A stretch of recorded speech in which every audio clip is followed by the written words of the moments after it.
everyone. Welcome to this episode of That's Fair Podcasting. I am your host, Matt. I am Martin. I'm Myles. Kind of normal, but kind of not. I mean, it was on the better side, I'd say. It really was. It was tame. Sorry. It was tame. Hi. I'm More realistic. Myles. I'm Kermit the Frog. the Frog. But I just want to welcome everybody, and once again to our YouTube. If you don't mind helping us grow, like and subscribe at That's Fair Podcasting. Guys, I want to take it to another true crime one that really fucked up. Yeah, this is a good one. Yeah. This is a really good one. Yeah, to the point they even made a movie about it. More than one. Several. Yeah. Yeah, it's really good. Really good. There was one in the 70s made about it, and then there was one. Good I renditions. think it was like 2012. It sucked ass. But I mean, just I didn't even finish the second one. Yeah, they don't even know what the fuck we're talking about yet, guys. They're like, great. Cool movies. Yeah, movies. you remember that we were all over at Jasmine's house, and Jasmine scared the shit out of Travis with that mask after watching it. Yeah, that's some creepy shit, dude. Yeah, Well, dude. before I tell our listeners exactly what we are talking about, we will ease them in. The year is 1946. Let's paint a scene for him. Yes, the It's year is, 1946. We are deep. the year is 1946, and the United States is still celebrating the end of the World War II. Okay. Yeah, that's a good picture. Yeah. Small town America is still reeling from the shock of all the draft that took place, all the able-bodied men that were drafted into war. We're also shocked by the first time that we had to fucking pay government tax. Yeah. And what town is this? What town is this, Matt? Texarkana. I'm glad you asked, Mark. So, do you know where? Yeah. Which is right there on the The border of borderline Texas and of Arkansas, Arkansas. the small town. Arkansas? Texarkansas. And then you have Colorado as well. Anyways, continue. But anyway, the town, like I said, America was celebrating. You know, the World War was over. Everyone was. I mean, it was a very jovial atmosphere. I mean, people were. It was picking up. It was picking up until our U.S. government took over. Anyway, but that's neither here nor there. And just as they were settling in and things were getting back to normal, the town that dreaded Sundown began. And to this day, it is still big folklore in Texarkana. That's like the only thing they're fucking known for now, I feel like. But, I mean, it's celebrated down there. And there were 5 total murders that were given to what they did dub as the Texarkana Phantom. Yep. Mm-hmm. Yep. Some cops said he's the luckiest son of a bitch ever. Yeah. Some thought he was like a phantom. He would not be caught. And to this day, the case has never been solved. Much like Jack the Ripper that we did earlier, the case was never solved. Never solved. He could still be out there today. Next on Unsolved Mysteries. He'd be old as shit by now. He'd be dead for sure. Maybe. Depends. I mean, if he was 20, Yeah. possibly be close to 100. I mean, it depends. You know, it really depends. It's anyway. Just on his deathbed, I got a secret to tell you. He's sitting there just carving it and just right off. Well, the one guy that they were trying to pin it on died in 1994. His name was Yul Sweeney. He was a known That's for a hell of a name. This dude. is afterwards, after it all. This is about a month after the last person was murdered.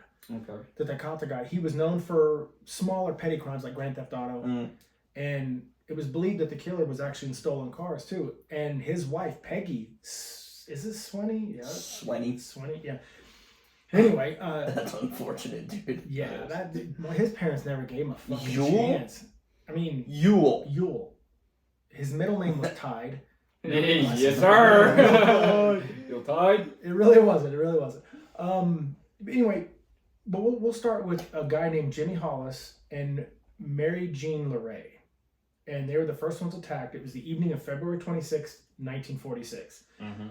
Again, you have a small town, you have a celebratory atmosphere still because the World War was over and things could get to somewhat normalcy until the Texarkana murders started to happen.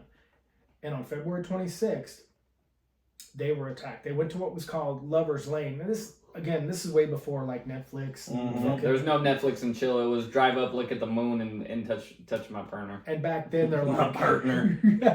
Back then they go, let's go necking, or some shit like that. Yeah, out in the woodies, bro. Right. And see, I mean, yeah, but it was safe back then, or so they thought. Yeah. Mm-hmm. And Jimmy Hollis and Mary Jean Larray, they're making out. They're about 10 minutes into their sesh. Yeah. Hear me out. That was always the go-to like scene, for like the first murder. You know what I yeah. mean? It's like, oh, they're on a cliff, dude. Well, yeah, but I mean, They're smacking lips. but it's Better kill them. But see, horror movies were based on some of these real life events because it scared the fuck out of you. Like, the guy's just like, they're too happy. I gotta kill them. No, I'm sorry. This guy was fucking a lot. He wasn't unhappy. He was just fucked in the head, much like yourself. No, I'm laughing because all I picture is like, right, like this is how, like, even in Supernatural, they do it in Supernatural too. Like they drive under a bridge in the middle of nowhere so they can hook up, or it's in these older movies. But could you just imagine, like, some dude just gets in his mind nowadays, he's like, I want to do that. That's how I'm gonna get him. That's how I'm gonna get him. Right, and then he's just sitting there on a perch waiting for somebody, and he just like 3 hours in, he's like, fucking Netflix, and then just like leaves, just goes home. But you understand, this is a time when everyone trusted everyone. Oh yeah. People didn't even lock their doors. No, dude. doors were unlocked. Everyone There knew everyone. There weren't even peepholes, bro. But you just open the door. Jimmy Hollis and Mary Jean Larray were making out. They survived this one. The first people The attacked first survived. two, yeah. And they hear a knock out their passenger door, and they see a guy outside. And both, Jimmy and Mary only subscribed as what was probably a pillowcase over his head with eyes cut out. Mm. And he said, I need you to step out of the car. And I guess that Jimmy Hollis is basically trying to explain to the guy, no, you have the wrong guy. He thinks it's a prank. You have the wrong guy, And he goes, fella, and he taps on it again, I guess, and basically says, fella, don't make me kill you. And he sees a gun. And he's like, okay, well, shit, now this is real. So he has him get out. First thing he does is tell Jimmy, I don't know why, tells Jimmy to drop his pants. And Jimmy, doing exactly, at gunpoint, does what he says, and he gets fucking knocked out. He literally suffers a skull fracture from being pistol whipped once in the head. So it's a big dude. Weak ass. Yeah, big dude. Yeah, he was and then the woman said that the noise of the impact hitting his skull was so loud, she thought he shot him. It was that loud. Damn. And then Mary instantly went down, rifled to his pants to open his wallet. Myles, that's not funny, bro. Well, no, I was just thinking, think about it, right? Like, people in these high-stress situations don't really pay attention to what they're doing. There's a good chance that he had an ND and did shoot the gun when he knocked him out. Yeah, true. Could have. Very well could have. Because she said that there was a ND, loud cracking noise. Yeah. She immediately thought they were just being robbed. So she reached in and showed the killer the wallet was empty. They just left a movie theater. Yeah. They just spent all his money. They spent the 50 cents that it took to buy fucking movie tickets. And let's bro. be realistic. Back then, that was a lot of fucking money That's for a a lot fucking of money, movie. bro. Yeah. I mean, now The you go to the hamburger. movie theaters with just you and a woman, and you're spending like $147 for a fucking movie theater. Man done did ran out of nickels. I just went and saw Guardians of the Galaxy 3, and overall, I think it cost us like $48. That's just to go. fucking disgusting, bro. But anyway, so that wasn't good enough when he saw an empty wallet. So he hit her. And then as she staggered back, he says, you need to run now. And she does. She runs, and she's making it about a half mile down the road. He catches up to her. And then the fucking guy goes, why? Grabs her, puts her down on the ground, and goes, why'd you run? Why are you running? Why She are goes- you running? She had to explain, you fucking told me to. When this really happened. Stupid. And he called her a liar, and then, trigger warning, he starts to sexually assault her, but he stops because headlights scare him off of an approaching car, just a random approaching car. Mm. And so, That car's a hero. really it is, it saved their lives, because Yeah. they had been the first victims, Yeah. both of them. Mm-hmm. And Jimmy was able to regain consciousness, walk down the road.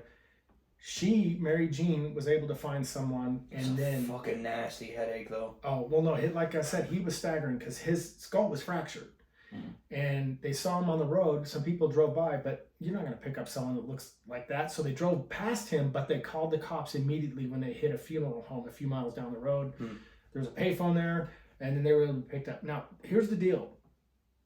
When they were both interviewed, they could remember everything. Both these people survived this, remembered everything. And she thought it was an African-American under the hood in his 20s. Jimmy Hollis said, no, it's a Caucasian in his 30s. So many conflicting reports, they had nothing to go on. That sucks, dude. So it's nighttime. Okay, You know? but like Yeah. you gotta think about it. Right? It's crazy as hell the advancements that we've made, and like and being able to figure out who did it. When you they could did literally it, just be like, what the time guy they had a died, what nose and some ears, and they're like, oh, this guy, and they're like, oh yeah, that That's guy. the one. he's never been caught. Personal opinion: it's a white guy, a very big, very strong, very disturbed white guy. That's what I picture. The killer, the Phantom Killer. That's what the movie showed you. Well, yeah, but that's what I've always pictured. I mean, I picture Jason Voorhees under that, not the hockey mask. It was in the second Friday the 13th satchel. Yeah. Which is weird because that's just like satchel. What kind of looked like a Yeah, satchel? Like a satchel bag. like a satchel. It's like a potato bag. It really potatoes, is. but that's kind of what I picture the guy. So more of a rough sack then. Texarkansas or a ball sack. But anyway, we're not talking about Mark here, but no.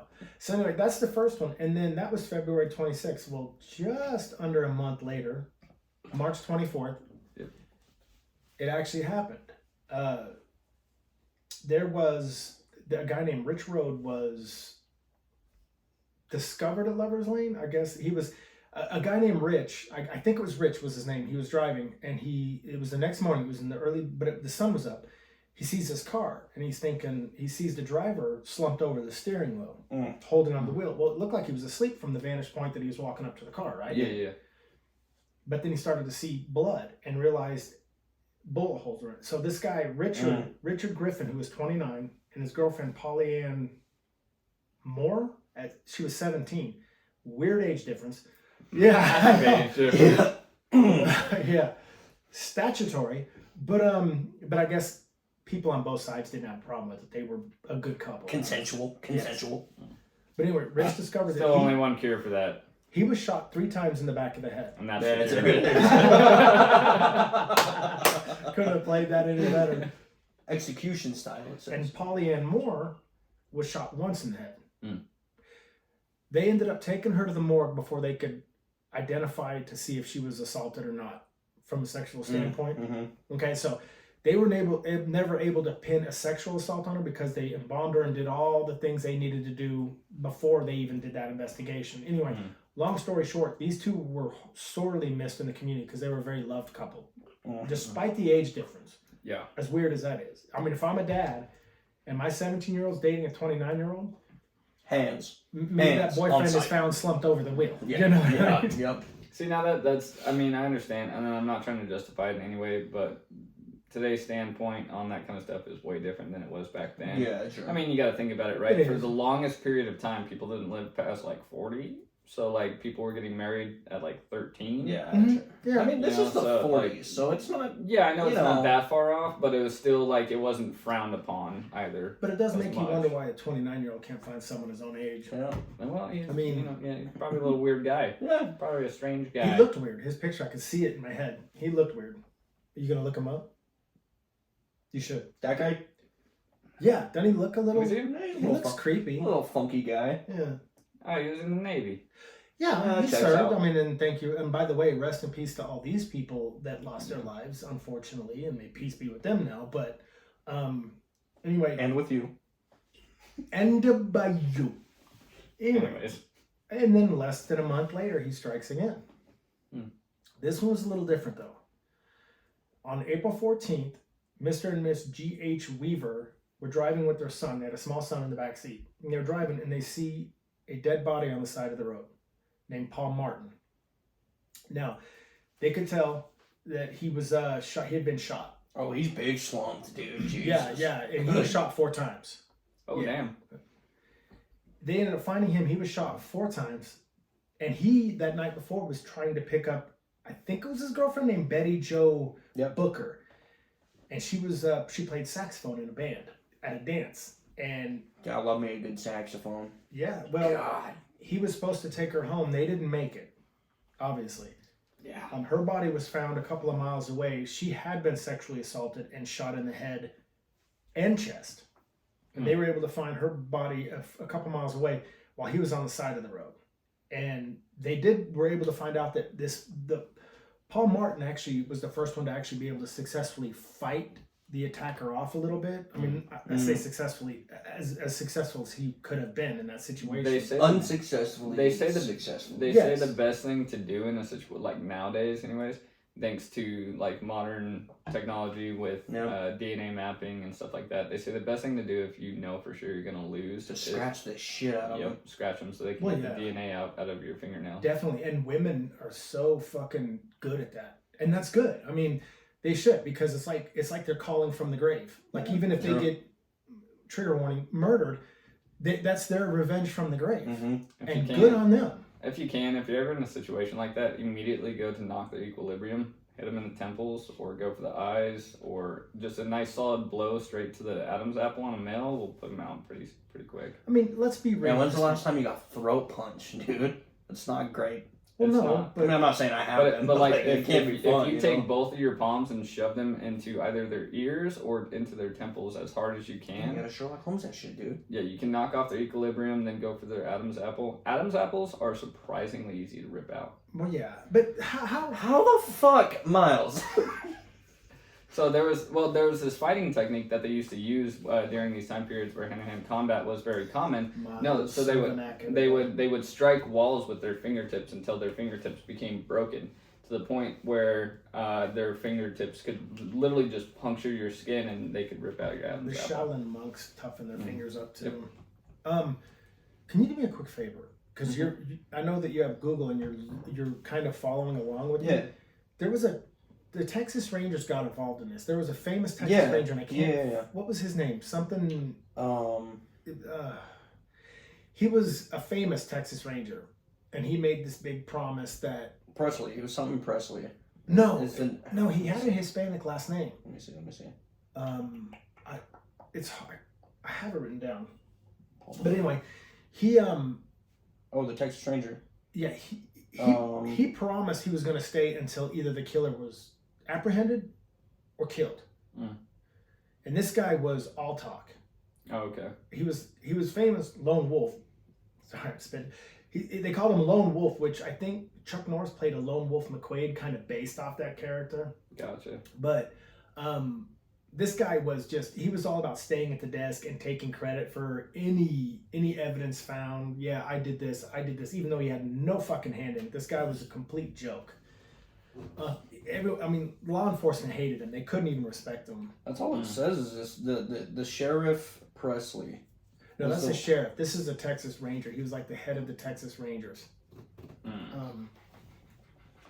was probably somebody that worked for him. He was a complete joke. Oh, that's a Jack the Ripper shit. So it doesn't matter. He's not even worth mentioning. He was a pile of shit. But he made all these empty promises and stuff, and it's funny because it turns out the Texarkana Phantom was never caught. Yeah. This guy was a douchebag. So maybe Google most famous Texas Ranger. What I want to say it was the Strangers, and what was the Manuel Trezazes. Let's see. The Lone Wolf. Let's see. That's a name for you, buddy. Manuel Trezazes. I believe it's pronounced. Lone Wolf Gonzalez. Is that it? Is that what it says? Anyway, yeah, he was a joke. But I think Strangers was taken. He brought 26 years of experience. Strangers was like a different play on the town that dreaded Sundown. Well, and it took from what I understand, Strangers took from two different films or two different incidents. That was the a Texarkana Killers and the Manson one. That's a freaky movie, dude. Yeah, it is. That's the one that we watched with Jasmine. Yeah, that shit was creepy. It's really good. The sequel sucked. I didn't watch the sequel. I didn't know there was a sequel. Save this. That's the one with like the two people in the truck. Yeah, I'm begging you, don't do it. I think there was 3 of them total, wasn't there? That's too many. Okay, so like I know this is a little off topic. No, go ahead. It's kind of on topic, but I'll get back to it. Do you know the movie The Hills Have Eyes was based on a family of inbreeders? Mm-hmm. Like, yeah, I didn't know that. That was like crazy. Yeah, they would hide in rocks and slit people's ankles and stuff. Yeah, and it's from where they tested nuclear missiles, right? Yeah. Yep. And all the radiation fucked them up. Right. Yeah, they sent out an entire fleet to go hunt them down. Yeah. And they got messed up. Yeah. Yeah, a lot of them got eaten. Yeah, you're fucking with the wrong people out there. Those aren't even people, dude. That's not a person. Leave those mongoloids the fuck alone. I would. I'm not. Fuck no, dude. There's no amount of hazard. You're just walking by rocks and all you hear is.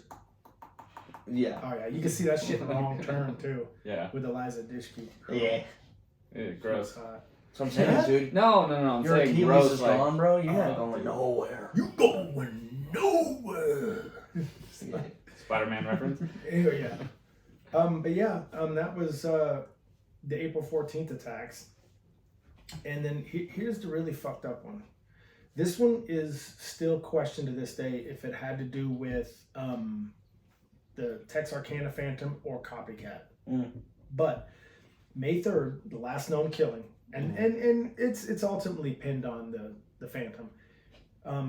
Virgil and Katie Starks, I think is their name. Is that right? Yeah. Okay. They were in Iron Man's parents. Yeah. Yep. This is what happened. Anyway, I gotta tell you though, Bucky Katie Barnes Starks is the biggest fucking badass chick in this whole thing, and maybe in all of any true crime. You want to know why? The way that they describe her too. Katie was a stunning brunette woman who was devoted to her husband. Well, she survived 2 shots to the face by pistol. Okay. What happened was they were winding down for the night. Virgil, was she after that? 50 Cent who, dog? just wait till you hear what else she does. This chick's a fucking badass. I mean, she makes us look like a group of pansies. I'm not even kidding you. Wait. I've never been shot in the face, so I mean, I'd say so. Well, no, here's what happened though. They were winding down for the night. She went to go to bed, and her husband Virgil, at that time they didn't have television, so he'd listen to these radio broadcasts. And that was kind of how he winded down. Anyway, she was startled by something that she heard in the backyard, and then heard glass breaking. And then, so what happened was she gets up, and then she sees Virgil kind of just standing over his chair. And she's like looking at him, and then all of a sudden he collapses back into his chair and falls dead in his chair, blood gushing out his head. He was shot twice in the head. I believe it was twice, or maybe once. I don't remember. But anyway, she sees that, and she runs over to him, and then she immediately goes to, I think she wanted to call the police, and then she herself is shot twice in the face getting on the phone. One went beneath her cheekbone and went out past her ear, below her ear, and then the other bullet got lodged under her tongue. Okay, so she got super lucky where she got shot. Yeah, but I mean, and here's the deal. So it drops her, and then he's trying to get in. She notices he's trying to get in. She's going to reach for her gun. They had a gun. Beautiful. She's going to reach for it. Beautiful. Oh yeah, we're talking farmers here. They're not fucking around. And she grabbed the gun, but she was being blinded by her own blood, so she couldn't use it. She could not see. Right. So anyway, so she falls again, trying to keep her composure, and then she notices that the killer's punching through the screen door, but he can't get in that way for some reason. So he starts going around the side window. She used that chance to escape. As he's climbing, she runs down her driveway 100 yards, booking top speed, shot twice in the fucking face. Right, her teeth are on the living room floor. She runs, and she ends up going to a neighbor's house, A.V. Prater, who she knocks on his door. He fires a shotgun round so he can draw in another farmer living close by named Elmer Taylor. They're all brought in together, and then here's where her badassery is at its peak, you guys.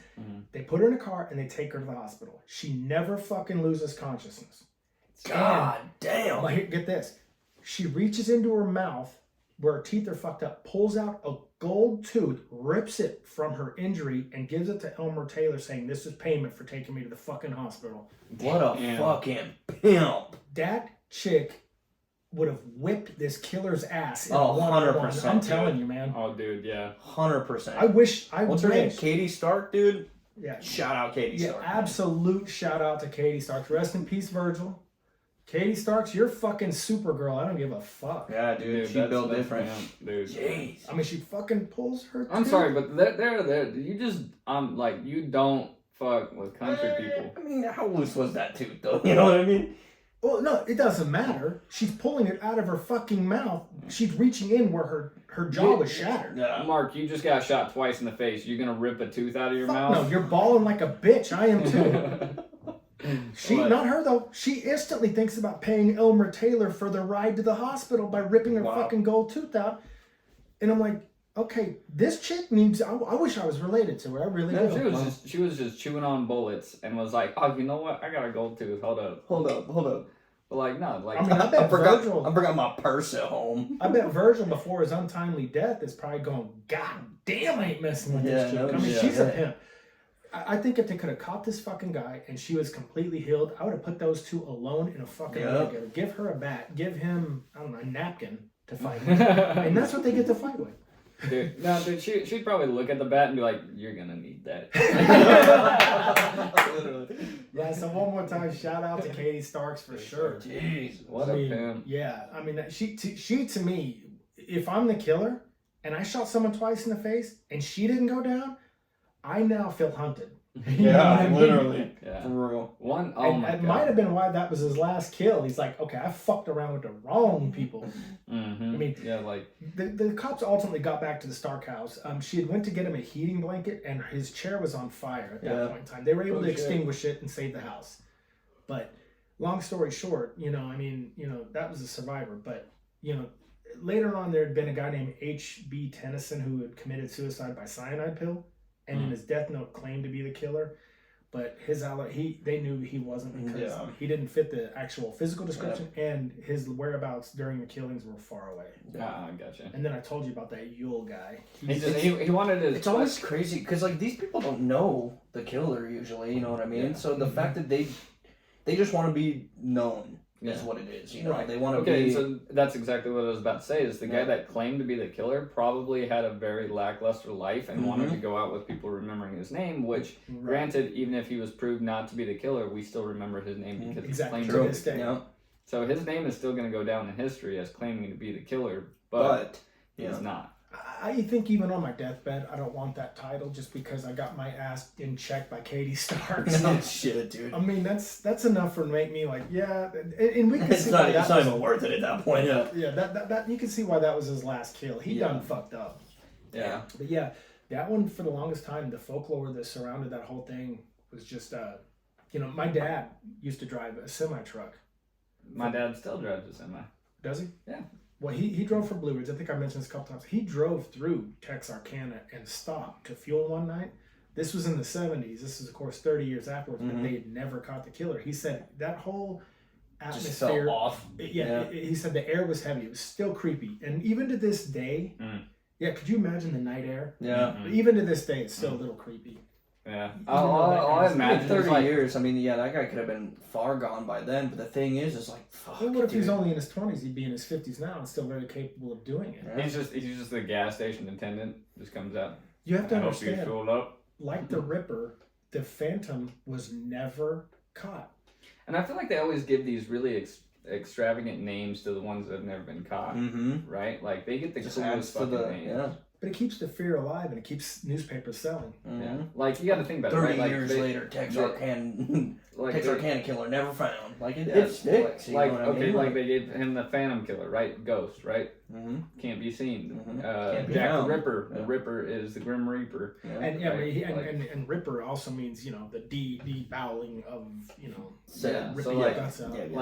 and then you got that guy, and then you got the Zodiac Killer, never found. Dude, all the others they just went by their names. They knew who they were. Yeah, the crazy thing is the one that could still be alive is the Zodiac Killer. The Zodiac Killer could definitely still be alive, I guess. I mean, living in California. I mean, it's weird to think that because like I said, 30 years later, if this Phantom, Texarkana Phantom was in his 30s, 20s or 30s, he was only 50 or 60 in the 70s. So I mean, if my dad drove through there, he just said two people still had it was like the night there was barely any cars on the road. People still knowing, they openly mocked Texarkana police like, you guys are a fucking joke. Yeah, dude. But I mean, it's not like they had a lot of DNA evidence back then even. Yeah, but this was the 40s. I mean, yeah. What could they do? But I mean, you got a city in full panic, a town, I guess, in full panic, and your only job is to do that. Well, and here's the fucked up part was at that time, before the Starks were attacked, it was just young teenagers or younger people making out outside. I mean, this could have been a high schooler. Yeah, probably not, dude. Literally. Everyone thought they were safe inside their house until the farmhouse, the Starks got attacked, and then that put that put the entire city. Yeah. It basically they imprisoned themselves. Yeah, that's insane. Yeah, I mean, and then you have these fucking incompetent police that are stumbling over themselves. You have the Texas Rangers jumping in that are fucking botching the whole goddamn thing, making it worse. And then you had FBI who were like, we don't even know what to do. You guys have no leads for us. Like, what the hell are we going to do? Nothing to build a case. Yeah. I mean, the saxophone that was what was the name? Mary. Anyway, the couple that Paul and his woman, who I forgot her name already. Betty. Yes, her saxophone was found to be trying to be hawked about a month or a month and a half later after the Starks attack. But all the way down in Corpus Christi, I think.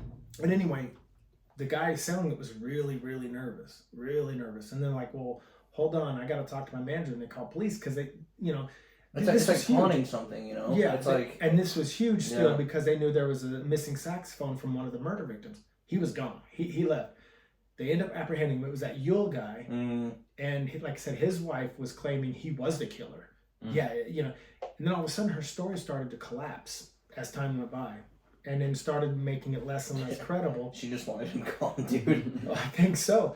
She's like, I want a divorce, but here's what's fucked up about shit. Give me all of this shit. But here's fucked up about Yul Smoney was, as soon as he was finally apprehended, he goes, I don't want the chair. And they're like, what? And he goes, just don't shoot me. Don't shoot me. He goes, we're not going to shoot you for Grand Theft Auto. He goes, well, it's worse. It's worse. He kept hinting that he did something far worse than Grand Theft Auto. It's almost, he was literally. He almost foreshadowed. He almost snitched on himself. Yeah. And then he found out that the cops had nothing on him but Grand Theft Auto because his wife kept saying, basically informing him, fucking up the case. And then they realized he was able to find out through that fucking also the loudmouth Texas Ranger saying, well, we don't have this and this. He found out they had nothing. He just shut up. And they never. Yeah. Then he shut up. He thought he was in trouble. He literally thought he was in serious trouble. And then when they found out they had nothing. But I don't know, dude. There's something off about, obviously, people who kill people.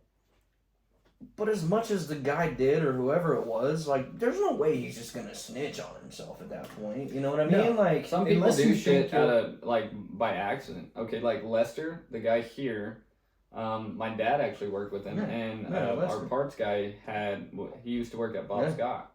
And Lester was found guilty on 2 murders. And one of them was out towards Whitewater. And my dad was telling me about the whole investigation and shit because my dad and this dude almost came to blows on numerous occasions. But he accidentally snitched on himself. He said something about not knowing where the body was. And the detective was like, I didn't mention anything about a body. And so he basically snitched on himself, but one of what's crazy is the gas cans that were found at one of the crime scenes were from Bob Scott. Fuck. Yeah. But see, let's say you stole something of great importance, and you were worried, and then all of a sudden the cops are here. You're gonna start. You have a feeling you know what it's for. Right. And even if it's not, you're gonna start acting different. And I'm not gonna say his name, but my parts guy still believes that he's innocent too. Really? That's insane. Yeah. Can I just real quick, I want to say rest in peace to Jimmy Hollis, Mary Jean LeRae, Richard Griffin, Polly Ann Moore, obviously, Paul Martin, Betty Jo Booker, and Virgil Starks. And Katie, goddammit, you're our hero. Even if you are gone by now, Katie, like, fuck, dude. Yeah, if you're gone, rest in peace, and thank you for being a badass. Just, you can find out in probably 2 seconds. Look her up, Katie Starks. But no, that girl that's a strong girl, a strong woman. Yeah, he was guilty. He was acting like he was in serious trouble. He even asked them, "Am I going to get the chair?" And they're like, "Why the fuck would you get the chair for Grand Theft Auto?" Yeah. Then he started dawning on him, "Why do you keep only hitting me with Grand Theft Auto? You have nothing." So. Damn, yeah, she did die. She died in 1994. Oh, crazy. Same year as Yule. That's wild. Yeah. That's weird. She was 84. Rest in peace, you badass. She went out. She lived a full life. She probably. I don't know. That's a fucking mad. That's a wound, rough bro. life afterwards, though. What's that? I was like, that was a mad wound, dude. I don't know. She probably got. I mean. Well, back then, you didn't have the advancement in medicine, but if she made it to 84, all the way to 1994, and this was in 46. Yeah. Shit, that was 48 more years, right? Yeah. Is that right? Something like that. So yeah, that's impressive. Very impressive. She's a hero. She's a badass. She probably retired that fucker. You know what I mean? Yeah, no shit. But just got fucked up. I fucked up. Like, have you guys ever seen the movie Hush? Yeah. I don't know why I'm getting such hush vibes from this whole Texarkana story. But isn't it a fascinating story, the Texarkana story? It's yeah. very fascinating. But like, have you ever seen Hush? No. It's Okay, so it's about this girl that's deaf, but she can hear, like, she feels vibrations, so living in the city messes with her, and she's a writer. Got a little Daredevil vibe. Yeah. So Literally. she moves out into the middle of nowhere, and she has a friend that comes out and checks on her and stuff that lives kind of close to where she moved out to in the middle of nowhere. Right. Well, she's deaf, and there's this dude in the woods by her house that, like, kills her fucking friend, and then is, like, trying to get into the house to kill her. And there's numerous occasions where he sneaks into the house and he just walks around her. And, like, he'll come up right behind her and look at what she's doing on the computer, and she just can't hear him. And that is so fucked up. It's insane. It gives me fucking chills, dude. But, like, it pisses me off because it's such an invasion of privacy for that poor girl. But it's not even that. She starts using She starts using vibrations and her other senses to figure out where he's at. I'm fucking telling you, Daredevil. Yeah, dude, she's like hiding in the bathroom. Let it rain, man. Let it rain. She's hiding in the bathroom in one scene. Matt Murdock. She's hiding in the bathroom in one scene, and she's got a knife on her. And she's sitting right below a window, and she knows that he's going to come through the window. So she's sitting right below the window and, like, closes her eyes. Just to feel the and environment? Then, yeah, and she feels the breeze come in from the window, and the second he comes through, dude, she stabs him. I was like, fuck yeah. Good for her. Like, Yeah. It's a cool movie, but yeah, no, it's it gives me the same mask, vibe. dude. Oh, the mask. Here, I'll just show you, dude. It's creepy as shit. Yeah, dude, and he only uses a knife and a crossbow. I want to say. Really? The killer? Yeah. Right. Well, while you're doing that, buddy, we'll close this one out, and you can show me when we're done. Mm-hmm. Let's close this one out real quick. We can roll into our last one for the day. Yeah, that's fucking creepy looking. Mm-hmm. Hush, official. He's got a fucked up eye or something. Hey, what's that supposed to mean? Anyway, Forrest Whitaker. Exactly what it means. because I got two lazy ones. Generosity, I want to thank you, Stephen Wesley, for your product. I want to thank Sugar and Ice, and I want to thank Tan Perfection, guys. We'll roll into our last open segment, and I am outro. Later. I'm gonna give a shout out to Zamundo. Hey. And I'm also gonna give a shout out Look at to that. Custom Offsets. Custom Offsets and Zamundo Podcast. Keith and Doolin doing a fantastic job there, guys. And I'm out. Sorry. Howdy.